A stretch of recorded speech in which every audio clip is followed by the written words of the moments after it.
afternoon, everybody, and welcome to the Council of Governors. Owing to a conflict of interest, we're taking the first item, which is the Chair's appraisal, and so therefore Kevin won't be joining us till the next item. Our lead governor, Deb Adams, is having some difficulty joining the meeting, so therefore I'm just going to quickly run through her paper on the trust appraisal. So just to highlight to everybody that this is a process that we go through every year, and having spoken to Debbie yesterday, one of the things she really wanted to highlight was that the appraisal that we do at LPFT involves more people, and it is a genuine 360, and it is very much governor led. So the appraisal is there, which includes the objectives. I've just seen Debbie come in, so I will hand over to Debbie. I was just introducing the item, Debbie. I don't know how much you heard there, but just sort of giving some brief overview. You're just on mute.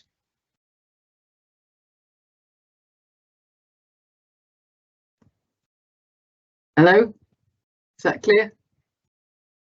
Hello, everybody.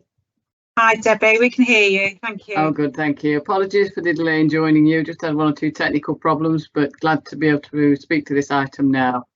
I'm not sure what Jen has said by way of introduction, but this paper is here for governors to receive the report, to consider the performance of the chair and the agreed objectives, and to note that the results of this appraisal will be shared with NHS England. It really is, I think, a process that we can be proud of, and not every trust, in fact, I think not a lot of trusts are so public and open and transparent about their chair's appraisal. It's a very robust process, and every governor, director and some stakeholders were invited to complete the questionnaire. We considered all aspects of the feedback, not just the areas for development and not just where things are going well. We took the opportunity to reflect back on the year that's passed, the objectives we'd set last year, the progress made against them, and then also to set some objectives for the forthcoming year. So it really is, we said it would be helpful to keep in touch regularly, and so we're going to build in, as lead governor and chair, at least quarterly connection points, and the objectives are there for us to reflect on. We proposed and put forward that the chair continue to develop an effective, diverse, representative and sustainable unitary board. And all these are really broad because we tried to capture lots in a few objectives, because it's easier to focus then. To continue to raise the profile of the Council of Governors, to continue to champion the role of the Trust within Lincolnshire, and to promote collaborative system working for the benefit of patients and service users. And that's something our chair felt particularly passionate about, you'll be pleased to know. And to support the Chief Exec and the executive team in successfully launching the Trust's new strategy, which as Council of Governors we've all had the opportunity to input to.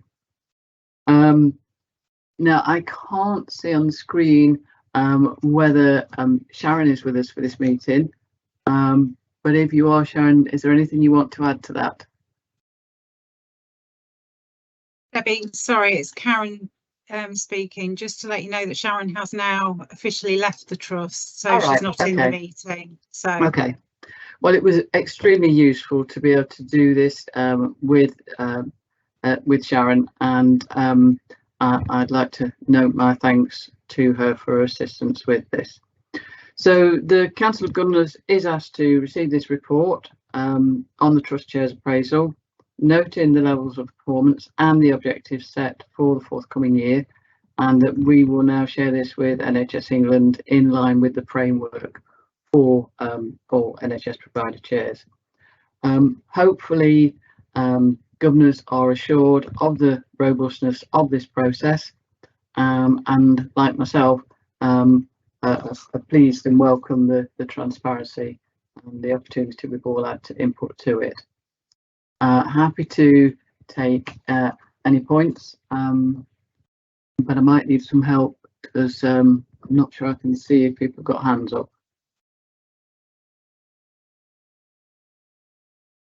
We haven't seen, because it's a live event, Debbie, it's comment or question in the chat, so we haven't got hands facility, so I haven't seen anything as yet. Little yellow hands then. Thank you. But no questions or comments as of now, so.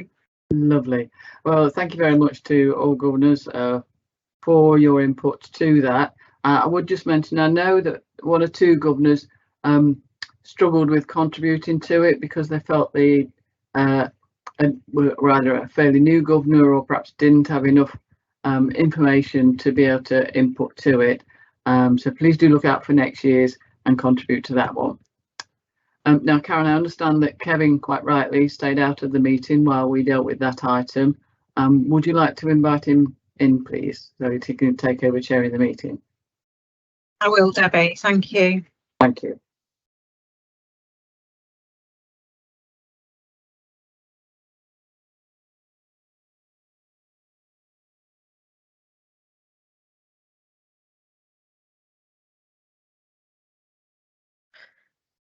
Debbie, it's Di here.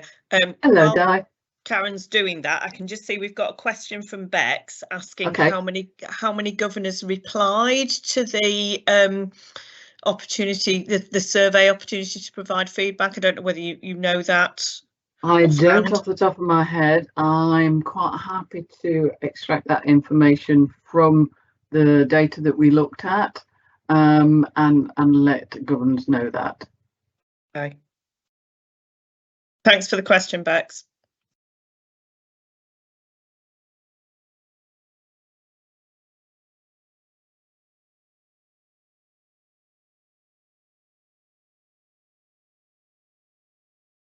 Just checking to say I can't see that Kevin's actually here yet, Debbie. Sorry, okay. He's acknowledged that we're ready, so. Right.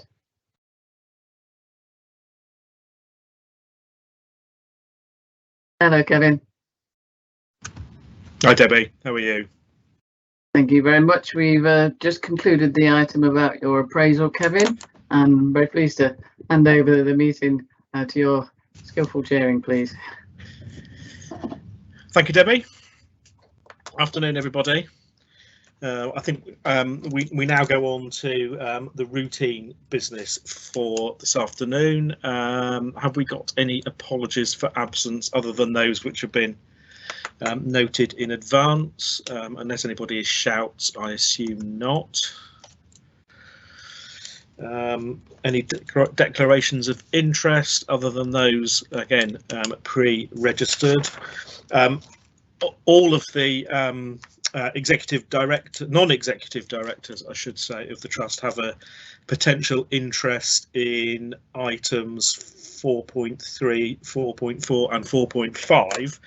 So when we get to that stage in the agenda, I shall ask non-executive colleagues to leave the meeting, just to be clear about that. If there are no other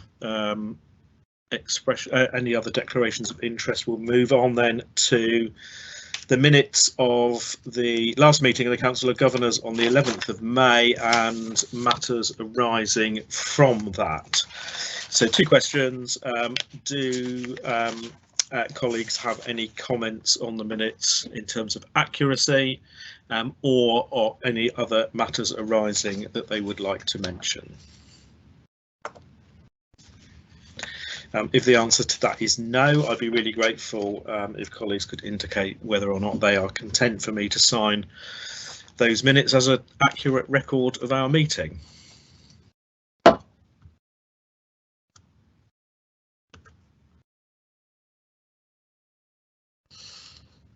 Great stuff. Thank you very much indeed. We'll move on then to item 1.6, the schedule of actions, of which there is a grand total of 1, with an update of progress and suggestion that that action be closed. Does anybody have any comments on that?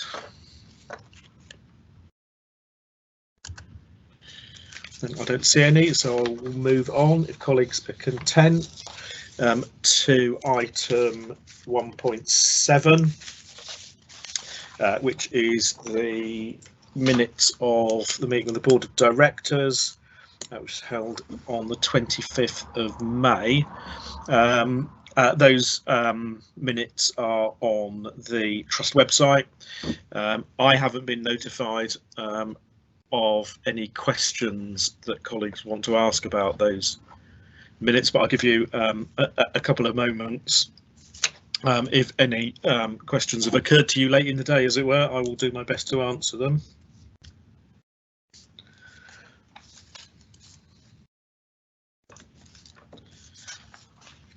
I don't see any, so I will then move on. And the next item is Mike, any comments from the chair? I don't have any really substantive comments to offer. Most of the things that I would comment on are covered in the Chief Executive's report. It's probably one thing that I would particularly want to draw colleagues' attention to, and that's item, where are we, 3.2 on the agenda, which is revisions to the Trust strategy, which Chris Higgins will introduce when we get to that item on the agenda. It's a really important agenda item. Although the strategy has been agreed by the Board of Directors, it marks a step change, I think, in the way that the Trust has both developed and articulated its ambition.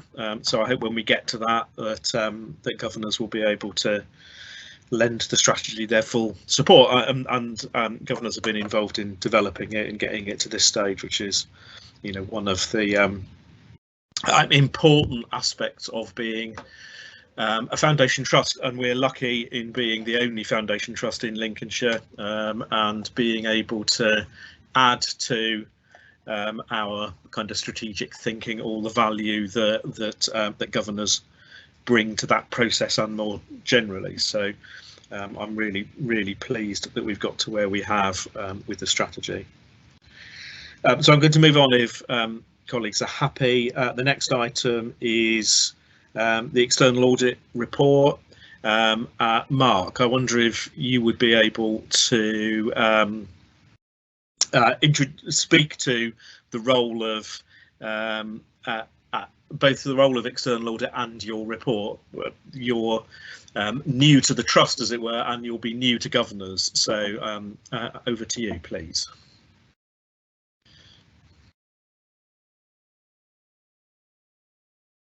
Yes, good afternoon, and thank you for inviting me here today. We've got 2 reports on the agenda, but essentially I'm only going to talk through the first one, which just had a few slides. The secondary report has got lots and lots of detail in, which is essentially a format of external audit. We like to write a lot and say a lot, but what my intention today is really distill that down and tell you what I think you really need to know, but also give you, as a Council of Governors, any opportunities to ask me any questions. Mazars was appointed for the financial year ending March 2023, when we were for our first year as your external auditors. Our role is set out by statute, but if I take you to the first page of the slide pack, it's actually got a picture of me in it. My role essentially is what's called key audit partner, and ultimately I'm the person that's responsible for signing off the opinion on the financial statements and conclusions that we reach. But I'm supported by my colleague Mike, who's a senior manager with some 30 years experience in the sector, as well as a whole team of people beyond all of that. And the reason why that's important is essentially is that you know, I've been doing this work for about 20 years now. Across our team, we've got really deep-rooted experience in this sector, and also working across Lincolnshire itself. So we've got a reasonable understanding of what Lincolnshire is all about, as well as the things that are important to you. The second slide of our introduction, and I like to do this as part of our process, is just to give you as a council of government some context. So our role as your external auditors is set out under the statute, under law, and it's underpinned by various bits of guidance. They're all in place, and it's all facilitated around the principle of providing independent and objective assurance over how the organisation is managing its finances and is run. We only come to yourselves typically once a year, really, because the majority of our work is functionally goes through your audit committee first and foremost. The report you've got on today is, I would actually call, a short report. Typically, some of our reports can be 30-40 pages long, very complex and contain lots of detail, partly driven by the fact that our work is enshrined in statute and therefore has to contain lots of legalese. But the audit committee is the primarily focus for our work. There is a route through that to yourselves. So ultimately, the audit committee take assurance out of the work that we do, and that we're delivering our work on time. That provides assurance to your board of directors and ultimately your non-executive directors around the organisation. And then through to yourselves, we will always present this kind of summary every year to ensure that there are matters that are brought to your attention, and we can give you assurance over from the work that we do. The next page of the presentation, headed up our work for 2022-23, gives you an idea of the scope of our work, which is different to what I'd call corporate audit. We have 3 areas of responsibility. The first area of responsibility is an opinion on the financial statements. This is probably where we spend the bulk of our time. It's driven by auditing standards, international standards, which means that we conform to a compliance regime. And we're providing a reasonable assurance over the financial statements. And that's really important, because that's about saying, you know, what money you've spent, what income you've received as an organisation, what you own, and what you owe to other parties. And that gives a really a strong foothold to ensure that the financial position is correct, and also as a platform moving forwards to build your future financial plans is coming from a stable platform. The second area of our responsibility is, in my opinion, probably the worst named responsibility, because it's called value for money arrangements. Now, what that actually means is we do not provide an opinion on whether the organisation provides value for money. But what we look at are 3 underlying aspects of the organisation. And it's about kind of controls, procedures, policies, and how they are operating. We look at financial sustainability. That's about the financial plans, the budgets, and budgetary control that sits in the organisation. We look at governance, and that's how risks are managed, how the audit committee functions, and how reports flow up through the board and decisions are made. And we also look at performance management, how cost and performance and partnerships operate in order to deliver priorities. The last area of our responsibility is called wider reporting, and this is unique to the public sector. And essentially, these are what I call the big stick items, that if we thought something was really going wrong, we have particular levers that we can pull to hold the organisation to account. For example, issuing a report in the public interest, or referring matters to the regulator. So real big things that ensure taxpayers' money is well safeguarded. The The next page talks about where we are with the work for 22-23. So across all of our areas of responsibility, the key point I would really draw to your attention is there are 3 green ticks. So we have finished all of our work for the entire year. That's not the same with all NHS organisations. We were in a good place through the work and the support that we had from the Trust team to be able to issue what we call, in layman's terms, a clean opinion on the financial statements. The financial statements, there were no issues coming out of our work on the financial statements. We were also able to issue what we call a clean opinion on arrangements for value for money. So we think that the way the Trust plans together, its budgetary control, its risk management, governance and performance management all operate, and it's a terrible word we use, but they all operate adequately. And lastly, we did not have to pull any of those big stick levers that I talked about. So if I take a step back for you, we are independently appointed. We manage our independence effectively. We work cleanly and carefully and objectively through the audit committee, and we've issued a clean opinion on the financial year just ended. That is a good place to be. I can assure you, as a set of governors, that is not the case with all organisations we work with. If we found there were issues, you would know about it from us. But our report ultimately does provide you with positive assurance in supporting your role in holding the non-executives to account that there are no matters that we think we should be bringing to your attention in this meeting for you to act or seek other sources of assurance over. And from that perspective, I really am happy to take any questions whatsoever. Thank you very much, Mark.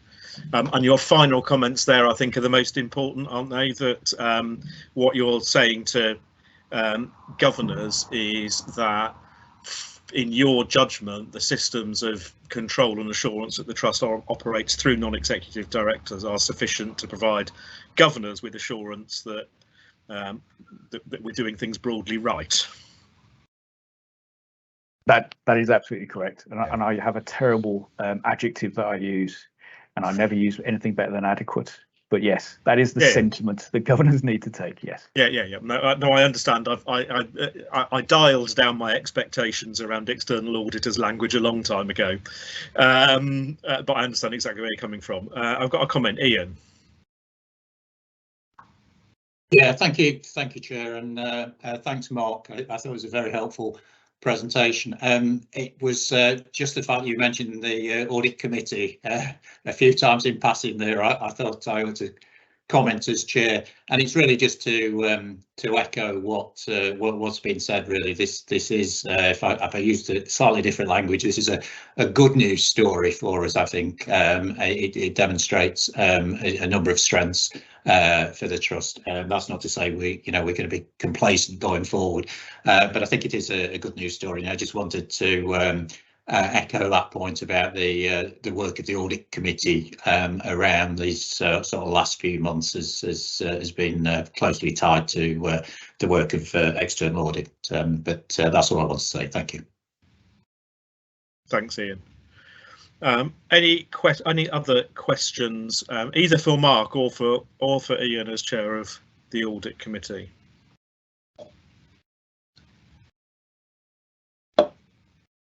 Mark Platts.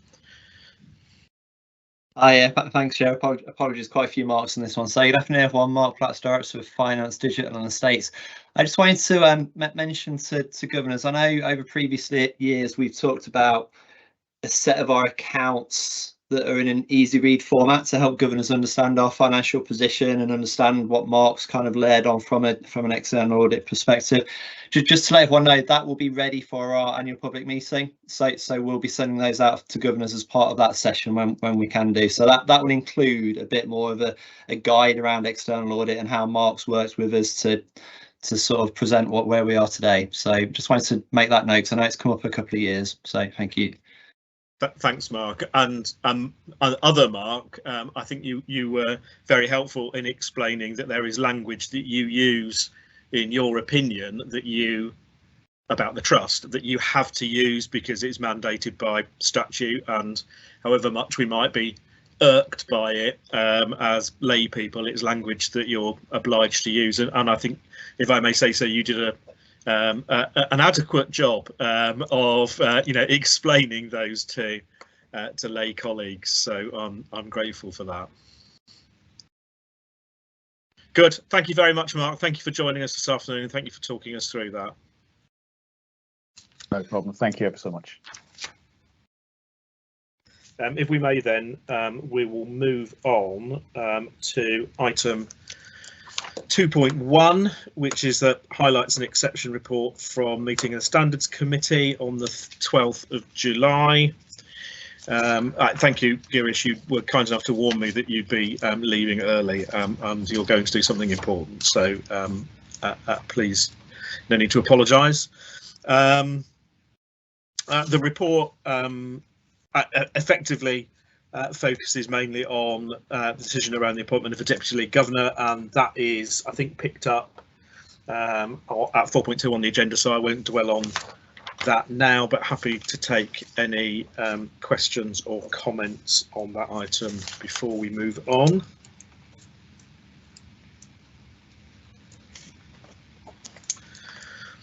If there aren't any, then we'll move on to the highlight and exception report from the Governor's Representation Committee on the 17th. And I think, Lucy, you're going to speak to this, aren't you? Hi, Lucy. Hi there. Yeah, thank you for having me today. So I am Lucy and I am the new Deputy Lead Governor.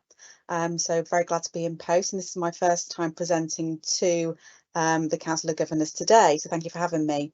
I'm here to give to you the highlights and exceptions report for the Representation Committee meeting held on the 17th of July, where we ran through standard agenda items, meeting one councillor's experience, and mainly focusing on the autism strategy and also the representation and contributions that governors are able to give to the governor membership body.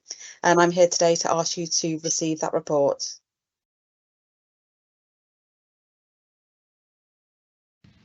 Fabulous. Thank you very much, Lucy. Any questions or comments for Lucy?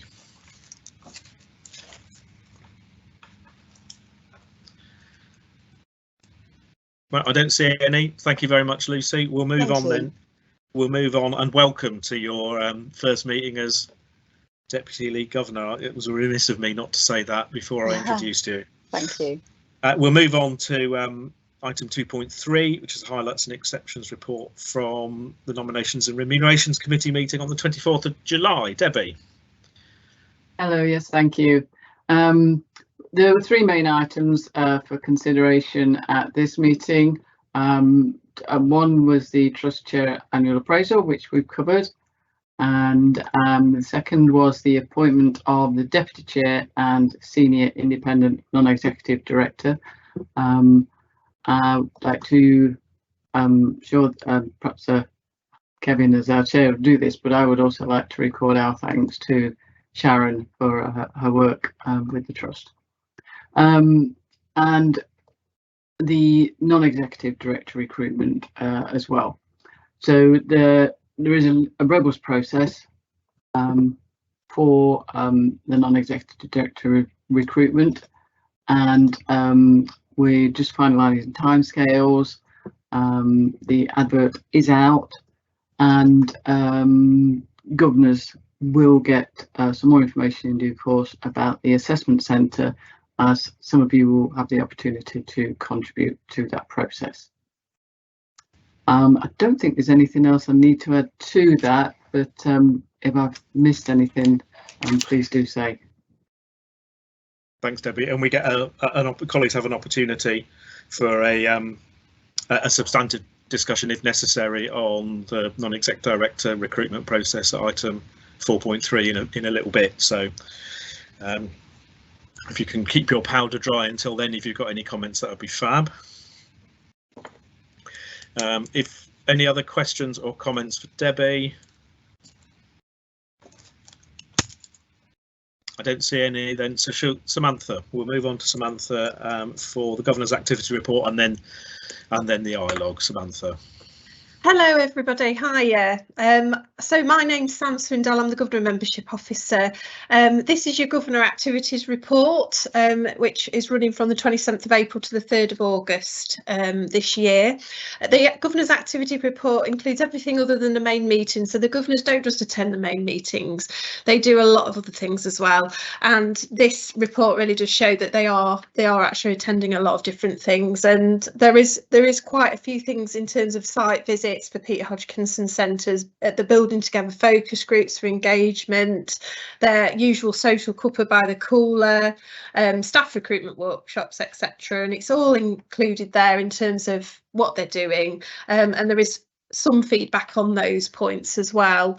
The actions required by the Governors for this report are to receive for information and discussion, and if necessary to comment on any of the specific activities. So I'm happy to take any questions, but it is what it is. It's there. That's what the activities have been from the Governors in this previous quarter. Fantastic, thank you very much, Sam. Are there any questions or comments for Sam on the activity report?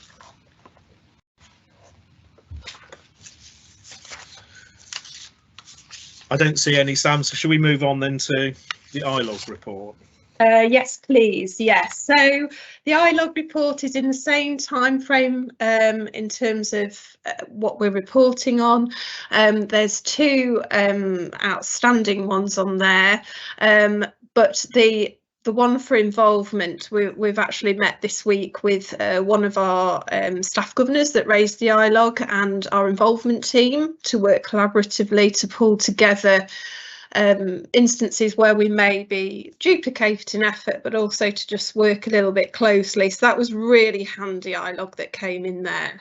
And again, it's for information and discussion if anyone wants to ask any questions about the report. The top one has actually been reopened, and it's been put through to our PALS team, so it is still open for now, but we're still keeping tabs on it. So I'm happy to take any questions if anybody's got any. Thanks, Sam. Thank you for reopening that first item. I know that was a specific request, and I think the right thing to do, so thank you for that. Any questions or comments for Sam?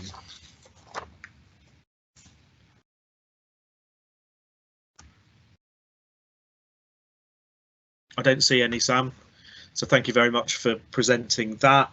Thank you. We'll move on then to Chief Executive's report. Sarah.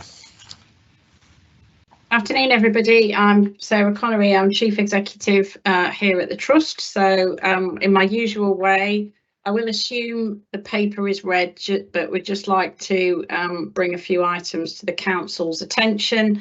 You'll see from the paper that there's been quite a lot of national activity in terms of, particularly with the NHS 75 birthday, as we're referring to it, sort of looking back at the achievements of the NHS with a real strong sort of focus on stock taking where we are and then an eye to the future as well.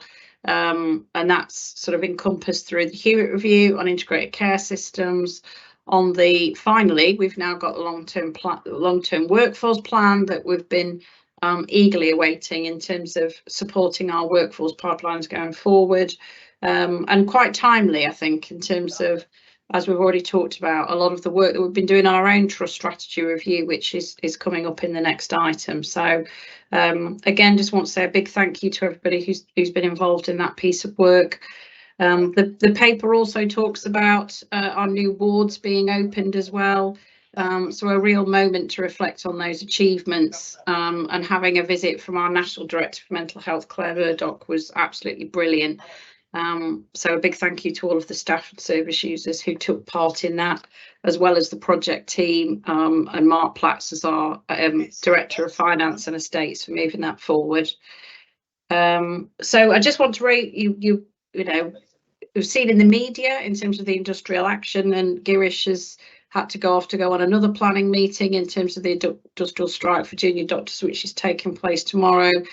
And today I've had further notification, again, you'll have probably seen it in the media, about further consultant strike action as well, taking place in August. So in terms of my reflections, of course, there's always lessons to learn from any industrial action, where we have to sort of plan really carefully, make sure that we're using our resources effectively. But in terms of the impact on patient care and experience, it has been quite minimal, but we'll always learn and continue to adopt our approach as we go forward. But we're all hoping that in soon as we possibly can, that the industrial action will come to an end. I just also wanted to point out something again that you might have seen in the media around right care, right person, which is referenced on page 2 of the report. So this is something that is being discussed around making sure that the right person is there to support people when they're at their most vulnerable and in crisis. It's not great patient experience if people are in a mental health crisis, being supported by somebody in a uniform in a police vehicle. So what we're trying to do is work together in partnership. This isn't just about mental health and the police force. This is about ambulance services, local authority, acute trust, and community providers as well, to make sure that when people are at their most vulnerable, they're getting the care from the right person to be able to support them with their needs. It does rely on really strong positive relationships between health and the police, and I'm pleased to say that we've been working on those relationships and we're in a good place with our local force. I met with our Chief Constable on Tuesday and our Chief Commissioner as well, and today I met with Humberside Police, who were the first to instigate this system as well. So trying to learn as much as possible where we can to get this right for the people of Lincolnshire, and I'll do further updates on that, or indeed Chris Davison as our police governor will be able to add to those conversations as well. We've already talked, Lucy mentioned about the autism strategy, something that I'm particularly proud of in terms of finally getting some pre and post diagnosis support for all ages across Lincolnshire. And whether people want an actual diagnosis or not, when they need that support, we're putting in a virtual hub to make sure that support is there when people need it. And I want to say personally a big thank you to Sally, our governor, for sharing a really powerful story at our board last month around her experiences, which just showed that, you know, we're not getting it right at all times for our autistic service users. I just want to point out, in terms of the opening of the new wards, we have now got planning permission for Norton Lee at Boston as well. So we're just working through the next steps on that business case. I've included in my report around changes to some of our services. I won't go into that because Chris is going to pick that up at in a later paper. But just wanted to share those reflections. Always happy to take feedback on the report, and I think as a result of the trust strategy refresh, you know, I'll think about how I can push the strategic objectives that we've got more clearly in my report. But I'll leave it there, Kevin. I'm happy to take any comments or questions that people might have.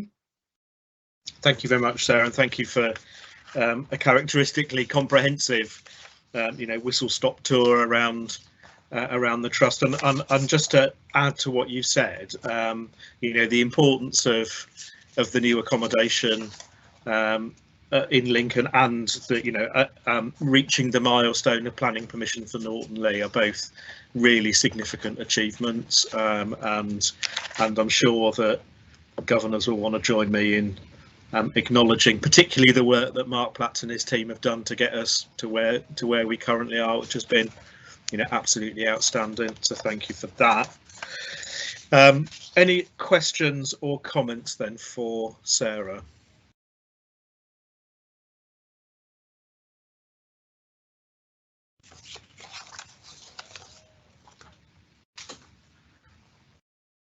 I don't see any, Sarah. So that's a first. Yeah, it is, absolutely. I think you've Go on. I say if people have got any questions or comments that, you know, more than happy for people to email me direct if that would be better. So thank you. Thanks very much.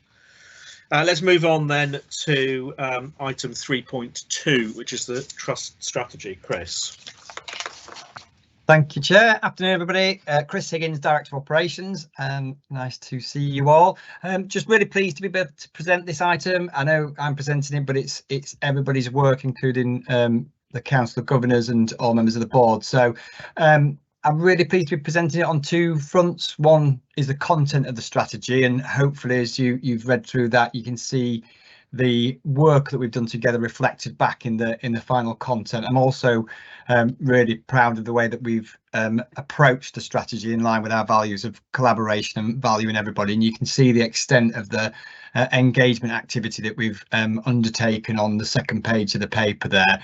And also, you know, as we've gone through that, the content has changed significantly in response to those views and opinions and ideas that have been put forward, and again really listening to what people have said and contributed along the way. So the final strategy content that's set out here is for your information. It was presented to the board of directors on the 27th of July and approved.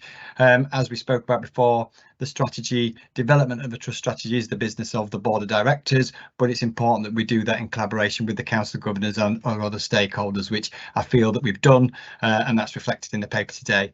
Just a couple of bits to point out. One is that the trust vision is something we talked about considerably throughout the process, but agreed that to retain that, so to support people to live well in their communities, it stood well before and it still stands the test of modern day working and where our ambitions lie as an organisation. And also we agreed at that point to retain the trust values, recognising how embedded they are in the organisation and how much they mean to staff and other people that are associated with the trust. However, we had committed to reviewing them in light of the new strategy to make sure that they're still fit for the future. So a piece of work will be commenced shortly to look at that, but again in that spirit of co-production and engagement, we'll be working with all our stakeholders, including the Council of Governors, to review those. So what I would just say again, there's work. The strategy is the first stage, I suppose, in a process where we've set out our ambition as an organisation and where we want to be and made some real commitments to that. You'll see the headlines of that in terms of the 4 key areas. Some will be familiar. People, quality and best use resources are something we've probably worked on over the years, but a particular focus now for the next 5 years on the health of the wider population and our role as an expert and influencer in the system to be able to shape and help to improve the overall well-being of the whole population, particularly through that mental health, dementia, learning disabilities and autism lens. Work will now commence to develop a suite of documents and frameworks that will support and underpin the delivery of the strategy, including an integrated delivery plan that we'll be working on, and performance reports and other things that will check and measure the success of what we're trying to do. So again, thanks for everybody's contributions along the way, and thanks again for those people that contributed to our approach to communicating the strategy. What you see here in the paper is just the content. It's slightly worked up, but there's much more work to do to produce it in multiple formats that's going to be able to be accessible to all people that it's relevant to. So again, that's set out in the paper, which hopefully you've had a chance to read, and thanks for everybody that contributed to ideas of how we might get this out to different audiences to make sure that it's accessible to everybody. So hopefully we've ended up with a strategy that we can be proud of, but happy to take any questions, and I'm not sure if Kevin or Sarah want to add anything to that themselves. Thanks, Chris. One of the privileges of being chair is that I get to add things whether you want me to or not. I took three comments from me before I ask colleagues if they want to comment. The first is I think as a trust we should be proud of the strategy. We should be proud not only of the content but the way that we've got the content. I think the process has been extraordinarily positive and inclusive. And I would go as far as saying, having had conversations across the system in Lincolnshire, it's a model for the system generally of how we should engage people in developing a strategy. It's not perfect, but it is absolutely a step change, I think, in the way that we build a strategy from the bottom up. The second is the content is substantively different to the way in which the trust has articulated its strategy before, and I think really captures the ambition that as a board of directors we've talked around for the last 18 months and really crystallised in the last year. And I think that, you know, it expresses that ambition really succinctly and really powerfully, and it shows us as an organisation that you know, wants to do things better and knows how it can do things better. And the third thing I'd add, Chris, if you don't mind, is I think the most important part of the whole strategy document that governors have got in front of them is the final page with the how it will feel bit, which helps to bridge that gap between, you know, kind of bureaucratic language and what it actually means for in practice for staff, patients, service users, carers and families. And I think it's fair to say, isn't it, that the challenge now for us as a board of directors is to get our heads around how we measure some of the statements on that final page, because we're really good at measuring metrics and recording things in spreadsheets, but we're not quite so good, I don't think, at measuring these kind of qualitative shifts. But that's what we really want to see. I can see you nodding, Chris, so I'm obviously not going too far off piste. And finally, I just want to say thank you for all of, you know, on behalf of the Council of Governors, for all of the work that's gone into developing this strategy, which has been an outstanding and jointly owned piece of work. So thank you very much for that. Echo Bex's comment in chat, which is, you know, looks fabulous after all the discussions in engagement. So great stuff. Any other comments or questions for Chris or for Sarah or for me? Amanda. Hi everyone, I'm Amanda Whitehead, a General Carer Governor. Christopher, that looks really good. The one question that I have is, how will you help improve the overall well-being of people? Will you actually look at them as a whole person, sort of mentally, physically and emotionally, and not separate the mental and physical side as we do in Western medicine at the minute? And how will you educate on the prevention rather than react? Yeah, great question, and I think that is the spirit of what we're trying to achieve in this strategy. It's a different direction for us as an organisation. In previous years, the history of how the organisation's run its services, it's been really focused on the patients walk through the door, the illnesses that people present with, and in line with kind of national strategy and local strategy, that's exactly what we want to do. We want to make sure we're looking at the whole person. We're looking at who's best place to work with us to make sure we meet those different needs, because it won't all be LPFT to do, but making sure we're connecting people together and we're not just handing people off. That's absolutely the spirit of what we're trying to do. And certainly it's kind of within, you'll see in later reports, that real push for prevention, early intervention work. We've started to do some work as an organisation with our system partners to really promote those services, but there's a lot more to do in that space. And over the next few years, as we realise the strategy, hopefully we'll see that really growing, that preventative early intervention self-help agenda, as well as providing really expert specialist services. So absolutely the intention behind what we're trying to do. Thanks, Chris. Sarah, do you want to add to that? Just a bit. I mean, Chris has answered as I would, but just to say as well, there is also additional work going on with system partners with primary care, for example, around physical healthcare checks for people with serious and enduring mental illness, people with learning disabilities. There's a lot of work that we're doing with the acute trust around eating disorder pathways, for example. So that's the tricky bit, I think, in terms of the ambition of the trust previously. It's not just about sort of what happens in the corridors of LPFT and the communities that we serve from a mental health point of view. It's how we ensure that we're bringing the right people together and influencing in what way that we can to make sure that people's physical health is always considered. We're just starting on our renal pathway, for example, in talking therapies as well, because the evidence is that people with kidney disease suffer, significantly with depression. So there's a lot to do in that space, and that's the tricky bit. We can't just congratulate ourselves for too long on the strategy, even though I personally feel it's a thing of beauty. The hard work starts now in terms of actually taking it forward. So really good question. Thank you. Thanks. And I'm really conscious, Amanda, that there's potentially a really big gap between a document that captures the Trust's ambition and what it feels like to be a patient, a service user, or a carer, or a family member. And that's why I think the final page in this document is the most important, and the biggest challenge for us as a board of directors, as I say, is measuring how we move the dial, as it were, around that. How does the service feel? Do people feel like they're being handed from one practitioner to another, or does it feel like an holistic, you know, kind of delivery of care? So we know what our ambition is, but we also know that there's a journey ahead of us too. But unless you get that strategic foundation right, you won't ever go in the right direction. Yeah, absolutely. Thank you very much, Chris. Thank you, Sarah. So we'll move on then, and we're still with you, Chris, I think, for item 3. No, we're not.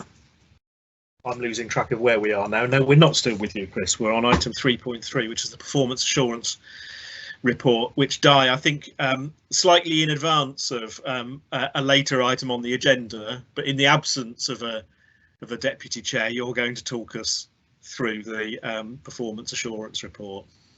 Thanks, Kevin. Yes, although I wouldn't want to preempt any decisions at this stage. So thank you for the opportunity. I'm Di Bailey. I'm one of the non-exec Thank you for directors. volunteering. Yeah, that's all right. Very welcome. And I chair the quality committee. And as Kevin said, what I'm going to try and do is explain a little bit about the context of this performance assurance report, because I am mindful that we have some relatively new governors, I think.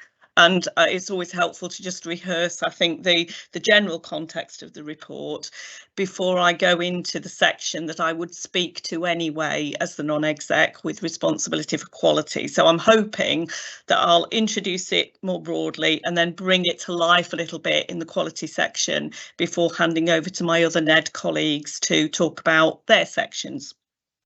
So in terms of this report, obviously at the beginning of the report it explains how the governors hold the board of directors to account through the non-execs, which is why it's the non-execs who are presenting the report to you in this council of governors meetings. So what you should really see from the report is that the non-execs are ensuring through the chairing and the work of the committees that the trust strategy is being operationalised through those committees. So it's really about checking that the relationship is there, that there's good alignment, just what we were talking about earlier between the trust strategy and how that gets operationalised through the work of the committees. So to give you just an example, it may be that the committees need to attend to policies that need to be developed for board assurance, or it may be that we have to approve declarations of particular areas that the regulator requires, or it may be through programmes of work that those committees are overseeing and putting in place to ensure that we really do focus on those areas that need that improvement. The business of the committees should also adapt to the performance challenges that we identify at board when we look at the board assurance framework, which is where we look at the risks that face us as an organisation, and through the integrated performance report, which shows how we're doing against some of those key indicators that are either set by NHS England or that are set locally by the ICB. So in the performance assurance report, we should see some of that strategy being enacted, but we should also see how responding to some of those performance challenges as we go through a cycle. Now, at this stage, I think it's worth just mentioning that the report is backward looking. So we're looking at what's happened in the last quarter, and it's currently looking at it's guided by the existing strategy. In future, it will be guided by the strategic objectives that you've seen in the document that Chris spoke to just before this item on the agenda. So that conversation that we were just having previously about how do we measure how it feels and what it looks like going forward, you'll start to see some of that coming through in the performance report that comes to the Council of Governors in future. So if I just take a breath there before I move into the quality section of the performance assurance report, just to see if there's anything that anybody wants to clarify in relation to the report more broadly.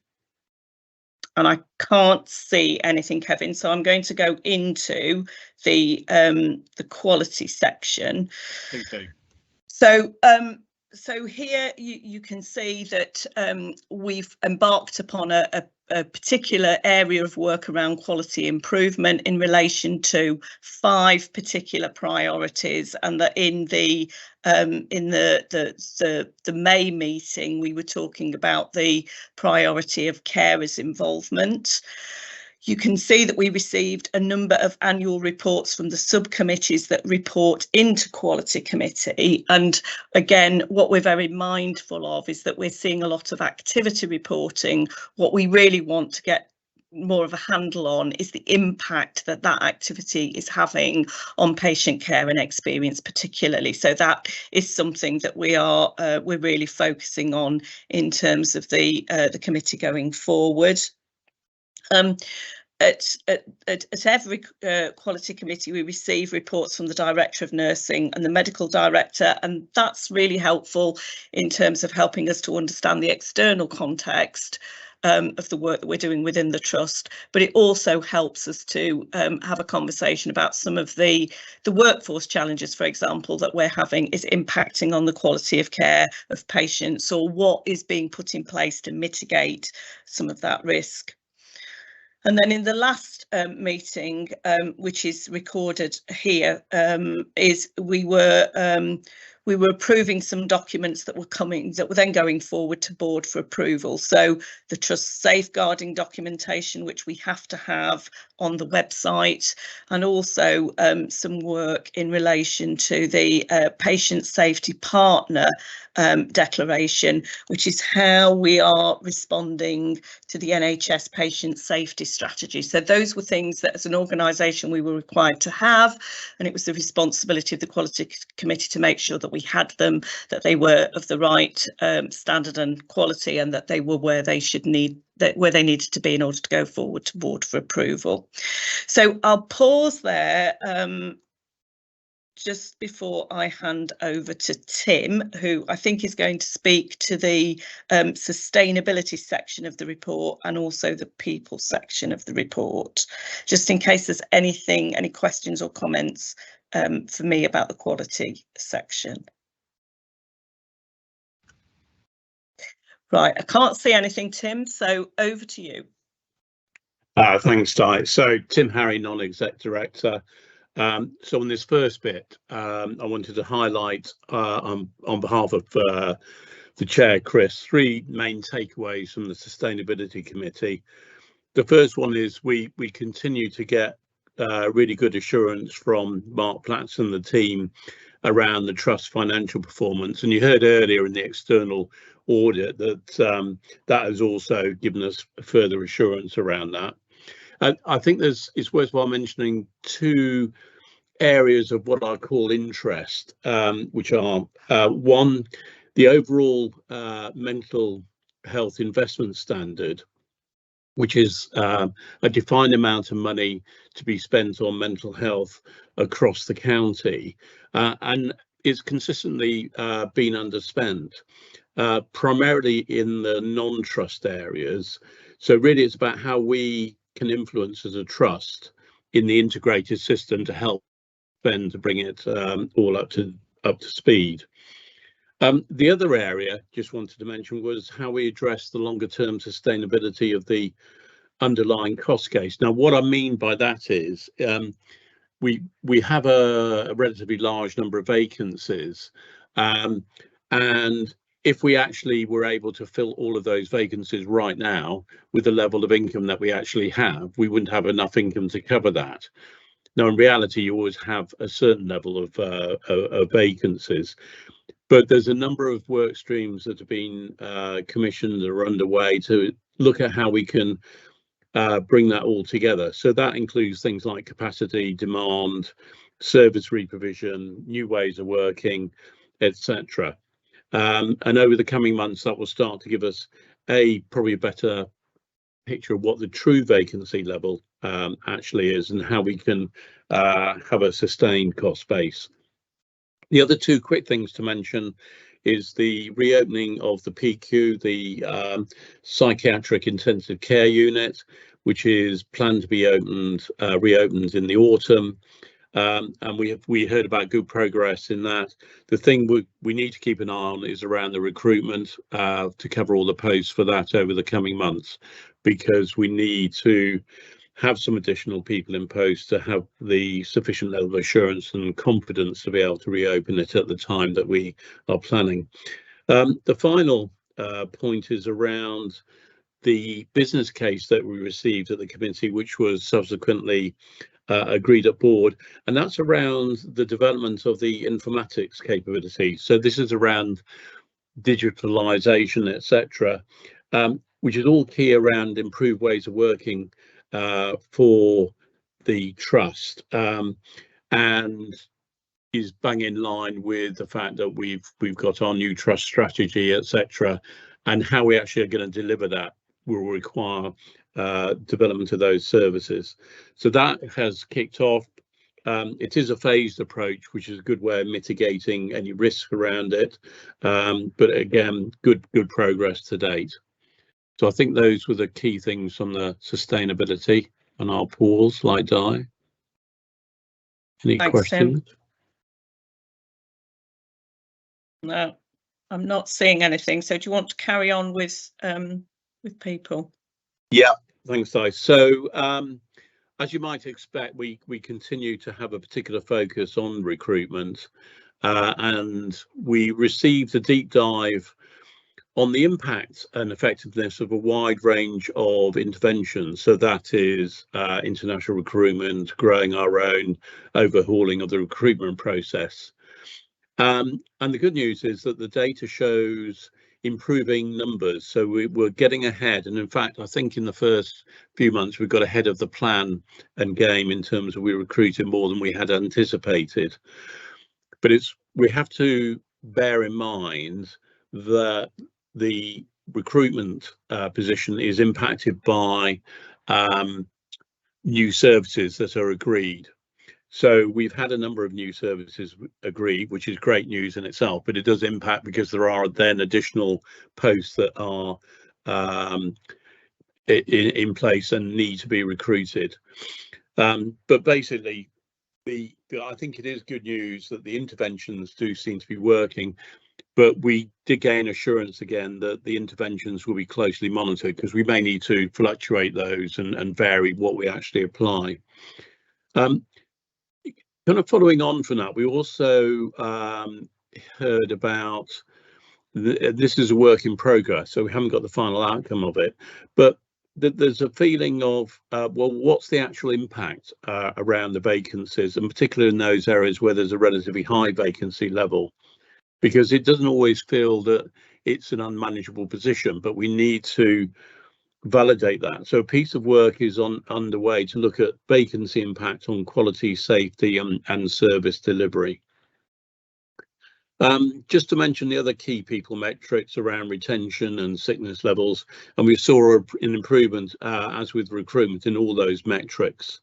And I think we believe that the improvement across all these areas was one of the reasons that in the quarterly national pulse survey that we do, so this is kind of the thermometer about how people feel in the organisation, we saw an improvement in the responses to the 9 areas of questions. The only thing just to be a bit cautious about is that the response rate for the quarterly surveys is relatively low.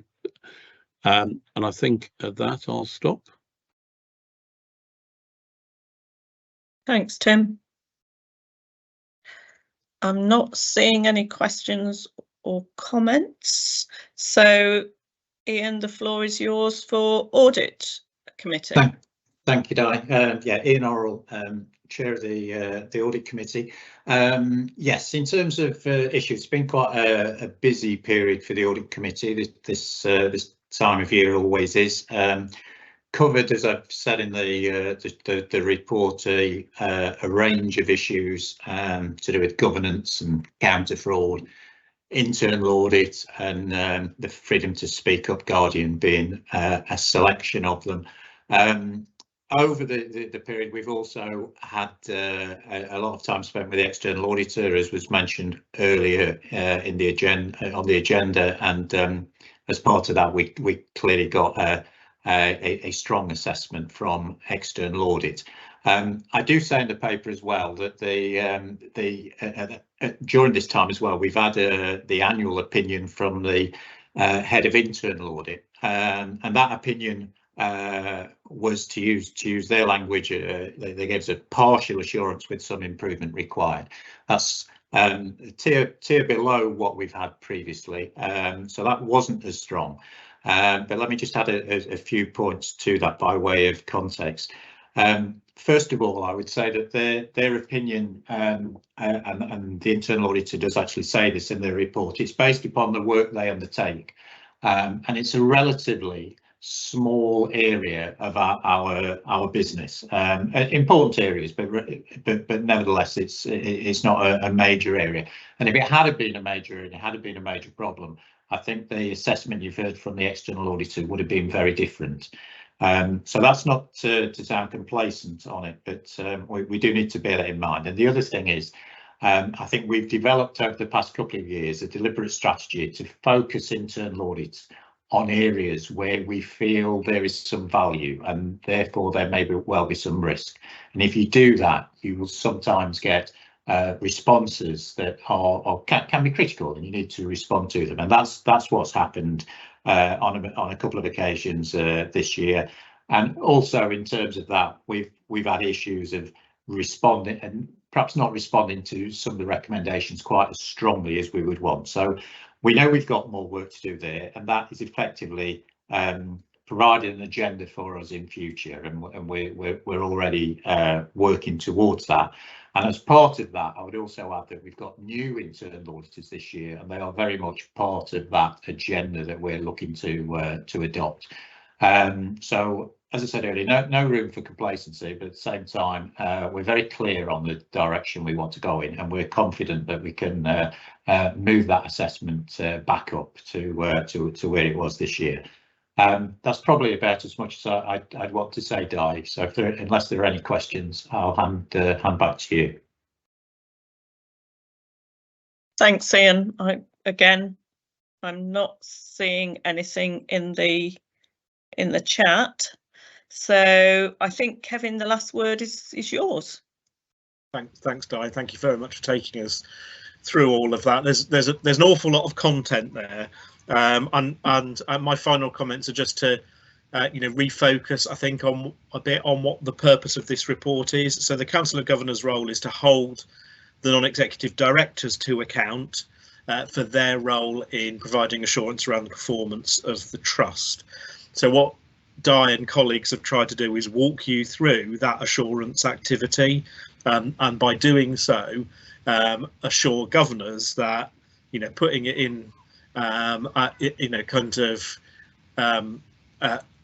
layman's terms, to make sure that we're worrying about the right things in the right way, under hope that governors are able to take away from that pretty comprehensive view through what each of the chairs of the board subcommittees are doing. We'll be able to take away a high degree of assurance that non-executives are keenly focused on the important issues, and do have are able to report a high degree of assurance around our understanding of trust performance and holding our executive colleagues to account. So, Diet and colleagues, thank you very much for that. I'm happy also to take any questions or comments that that governors may have, but like you, Di, I don't see any in chat. So if I may, then we will move on. Thank you very much, Di, and Chris. It's back to you for item 3.4. Thank you, Kevin. Yep, Chris Higgins, Director of Operations. So again, I feel like I've got a couple of good reports to present today. This one is a summary of our significant service changes that we've made across our clinical services over the last few years, and an update on some of the developments that are currently underway. Kind of broken it down to a few different sections, which I'll just give you a very high level overview of. But in essence, this is about alignment with national and local direction and our trust vision around supporting people to live well in their communities. And also, I suppose that first bit, which is about integrated working, is really putting the P in LPFT. We are a partnership trust, and what you'll see there is a range of activities and service developments that we've embarked upon with our partners across a whole range of different sectors to make sure that services are joined up better than they were before for service users and carers and their families. And so I won't go through them in detail, you've got them in your pack, but some really interesting things in there in terms of the development of urgent assessment centres and an alternative to A&E, telephone helplines, work into primary care where we're putting mental health practitioners into primary care settings to link up and join up services, and certainly the last section on there around relationship with the community and voluntary services sector, and that investment of £1.5 million that's been enabled through our ICB colleagues working in partnership with LPFT and our colleagues in the community voluntary services sector, which will really expand that prevention, early intervention and whole person support that we talked about earlier. We've also done a lot of work around our inpatient services and providing care in the least restrictive way possible. Absolutely right for people to be cared for in a way that maximises their independence, and as you'll see there, that the numbers speak for themselves. We've got the lowest number of people in hospital than we've ever had before as an organisation, and certainly as a mental health service in Lincolnshire in its entire history. We've worked really hard to improve the quality of the community services we've got available, and through those specialist support we've been able to reduce the reliance on inpatient beds. That's setting up intensive home treatment teams and other such services. That's meant that people no longer need to be admitted to have their needs met, and that's been a resounding success across a number of fronts, and you'll see that real reduction. But I would overlay that with the fact that we've still got bed provision available, and it's a really important part of our care offer, and when somebody needs to be admitted, beds are available, and that's evident through people do get access. We have occupancy levels that allow people to get access. We have very few people out of area for any of the services you talked about there, so we managed to offer a local service to people still, whilst offering much greater levels of support in the community.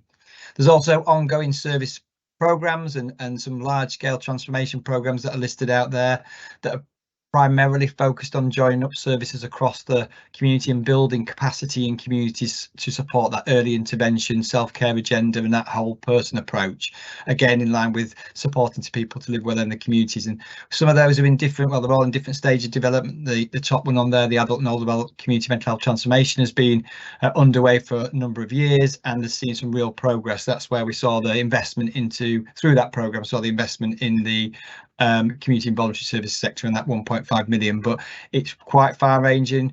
You've probably heard about some of the engagement activity that we've been doing across the county, no wrong door events. It's all linked and associated with that particular programme, and learning from that, we're taking that into those other transformation programmes that you'll see there and hope to accelerate and expand the offer that we can provide to people. And finally, just really importantly, just to highlight there's 3 inpatient service changes that you should be aware of. Hopefully these are not new to you. You'll be aware that we temporarily closed our male PQ back in November last year because of critical staffing levels at the time. We had high levels of vacancy across our inpatient services and made the difficult decision to temporarily close the PQ.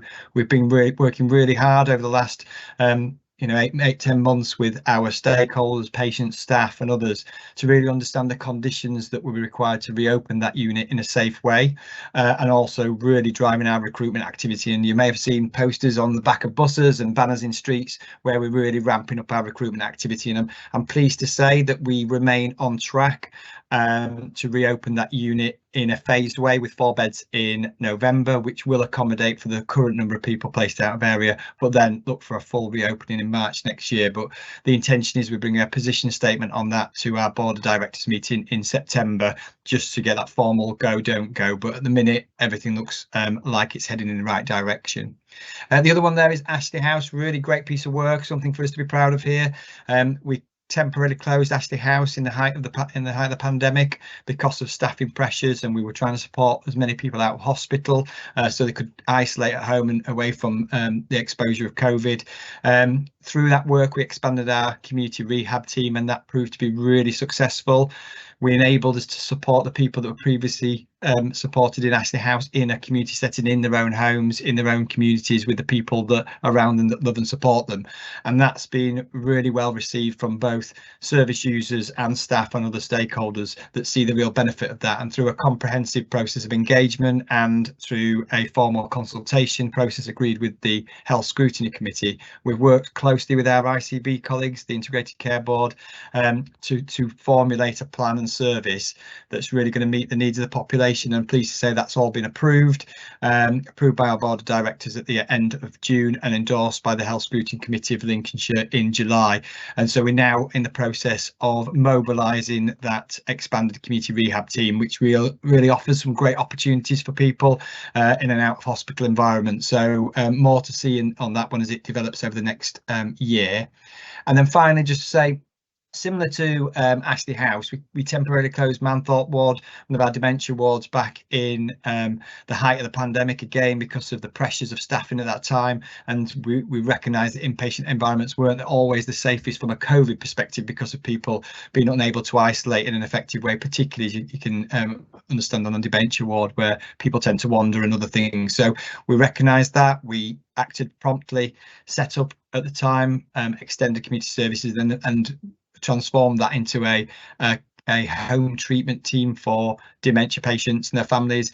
That in essence is a 7-day-a-week service that provides intensive home support with staff going in several times a day. And through that model, we've seen that we can support people to stay at home longer with their dementia as it progresses and stop them having to go into an unfamiliar environment, which sometimes can add to people's confusion. Again, really well received from the people that use the service, including families and carers and the staff that work in and around it. Because of that, and although it's been closed for some time, and now we've come through the pandemic and we're seeing that the pressures of that have eased, rather than reopening, we're saying, look, this is working really, really well. Let's formally pilot this over the next year and make a view about where we go from there. Again, that's been worked closely with ICB colleagues and endorsed by the Health Scrutiny Committee. So at this stage, we're just starting that pilot, just been doing some pre-engagement work, 12-month process. And at the end of that, I'm hopeful that we'll see a new model of care emerging that we can move into on a permanent basis, but we will check that out formally as part of the pilot. So as you just final thing to say on that one, those engagement events happening around that work and will continue to happen around that, and encourage yourselves as council members and other members of the public to get engaged with that work, because it's really important that we hear everybody's views as part of that process. So happy to stop there and happy to take any questions. Thank you, Chris. You covered a lot of ground there and very comprehensively. And it's just worth noting, isn't it, that the service changes that you've outlined are fully consistent with the strategy as you described earlier and with the Trust's vision. It's really important stuff, and some really important pieces of work there. So thank you for describing those. Got a question from Amanda. Thanks, Chair. Chris, I don't know if you'll be able to answer this or not, but the male intensive care unit opening back up again and being able to have patients come from having to be out of area, when the patients are moved back, will they be moved back at a reasonable time of day? And I ask that question just because from personal experience, when my daughter was in a unit and she was out of area, she was always moved at like 10 o'clock at night or 2 o'clock in the morning, and it really didn't help her mental health. It actually moved her back rather than keeping her, and they would give sort of like 20 minutes, half an hour notice rather than prepping her for what was going on. So will that be taken into consideration for the guys that will be moved back? Yeah, absolutely. I think it'll all be done in a planned way for each patient, and I suppose what we'll consider as part of that process is whether those patients that are currently placed out of area, whether it's in their best interest to stay and continue and complete their episode of care where they are within an established care team, or whether it's better for them to come back to our unit. And what we might do is let them finish off their journey of care where they are, and then new admissions come in. But we'll do that on a case by case basis and plan it in. So absolutely, we want to make any kind of transfers of care as smooth as possible, so that'll definitely be taken into consideration. Okay, thanks.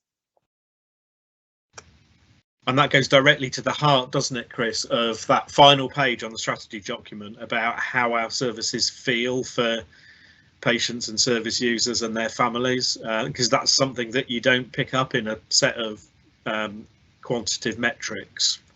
But it is absolutely central to the patient experience. So, it's one of those areas that we do need to make sure that we stay focused on. Thank you for that question, Amanda. And thank you, Chris. As I say, some great pieces of work in there. Really grateful. Thank you.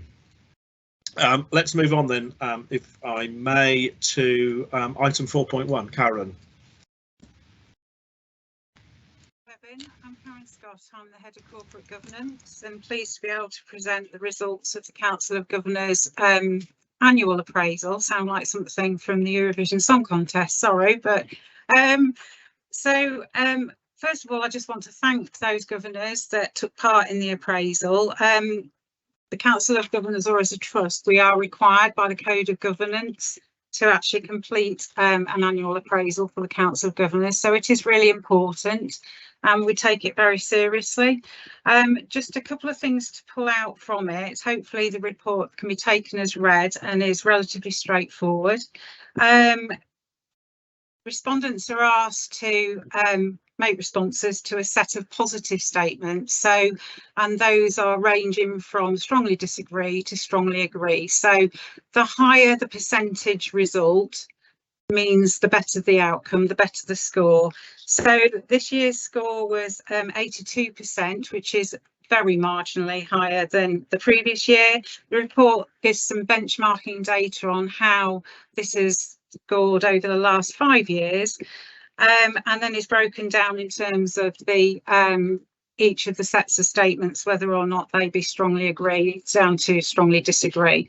It also provides details of the free text comments that governors have helpfully provided, which are always really useful in trying to establish a way forward and how to address any specific issues that have been raised within the appraisal.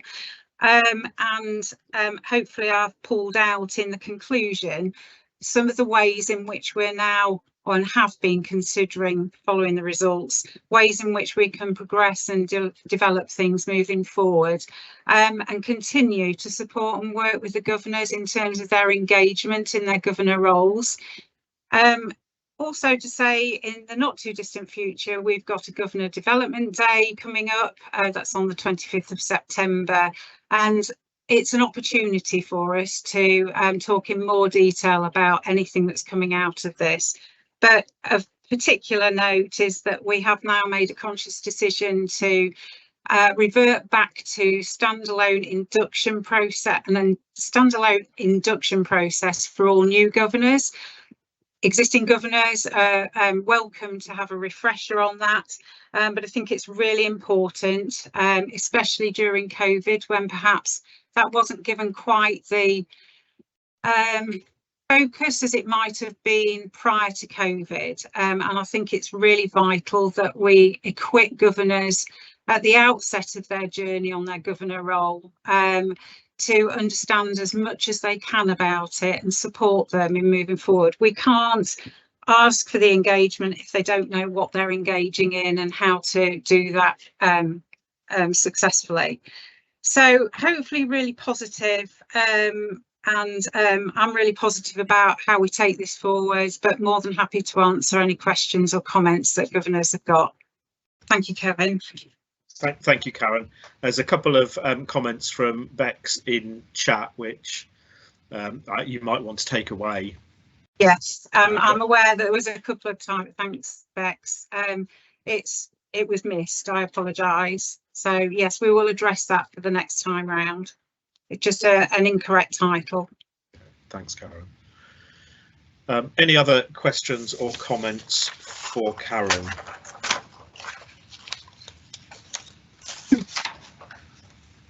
No, I don't see any, Karen, so shall we move on then to item 4.2, which is the appointment of Deputy Lead Governor? Yes, thank you, Kevin. So the next few reports that I've got actually have all been referred to earlier by various people on the in the early part of the meeting. And this paper, as you say, is the appointment of the Deputy Lead Governor. I'm not going to go over it in any detail, but for transparency, it's important that we do in a public arena actually set out the process that was carried out to actually select a new Deputy Lead Governor. This is the first time we've actually had to enact the process within the Trust Constitution on the following a dead heat in an election. So the paper sets that out there. Pleased to, as everybody's well aware of now, pleased to announce that Lucy Pixley is the Council's new Deputy Lead Governor, and also really important in asking the Council of Governors to record formally its thanks to Bex Mezzo for her contribution and hard work in the Deputy Lead Governor role in the previous 18 months. So thank you, Kevin. Happy to answer any questions. Thank you, Karen. Just like to add my congratulations to Lucy and my deep appreciation to Bex for fulfilling the role for the past period. Bex, you've been really helpful to me, so I am really grateful. Thank you. Okay, shall I move on, Kevin? Yeah. On a roll. Yes, but at this stage, I think we need to ask non-executive directors to leave the meeting. We do. Apologies. Well, no, they can. No, we don't. Not until 4.4. No, no, my mistake. Yeah, no, okay. I am. Carry on. Thanks, Kevin. So this is a report on the recruitment of a new non-executive director. As Lead Governor alluded to earlier in the meeting, we have now sadly said goodbye to Sharon Robson, previous non-executive director, deputy trust chair and senior independent non-exec director, and are currently actively recruiting for a replacement. There is a process. The process for recruiting a new non-executive director is the responsibility of the Council of Governors Nominations and Remunerations Committee.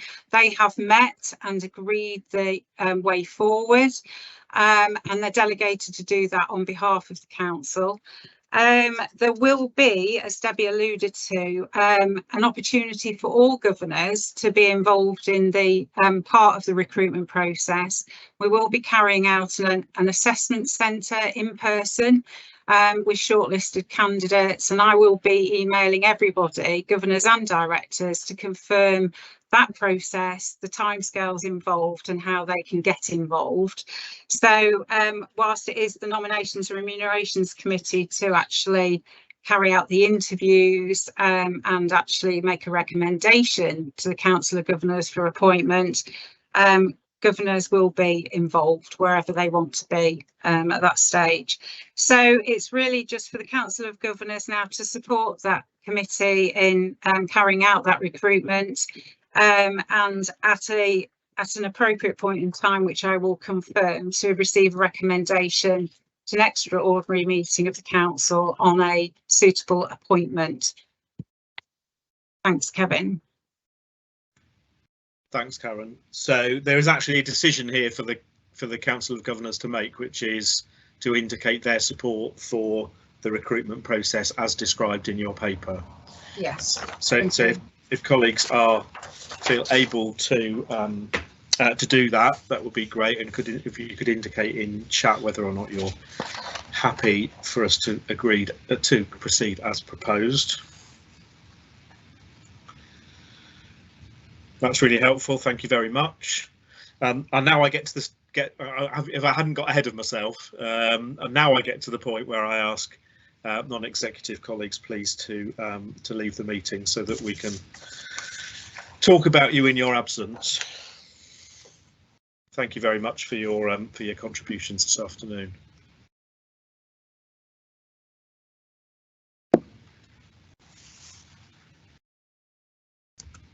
can confirm, Kevin, that everybody has now left that needs to.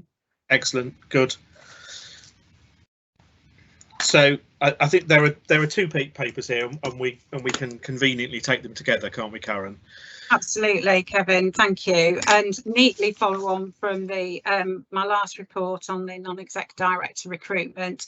So the first is about the appointment of the deputy chair, which is the responsibility as set out in the Constitution for the Council of Governors to appoint to that position with the support of the Board of Directors. So that is all set out within the paper. The Nominations and Remunerations Committee has previously considered the recommendation from the Trust Chair and was recommending and has recommended that the Council support the recommendation to appoint Di Bailey as the most appropriate non-executive director to take on the role of Deputy Trust Chair.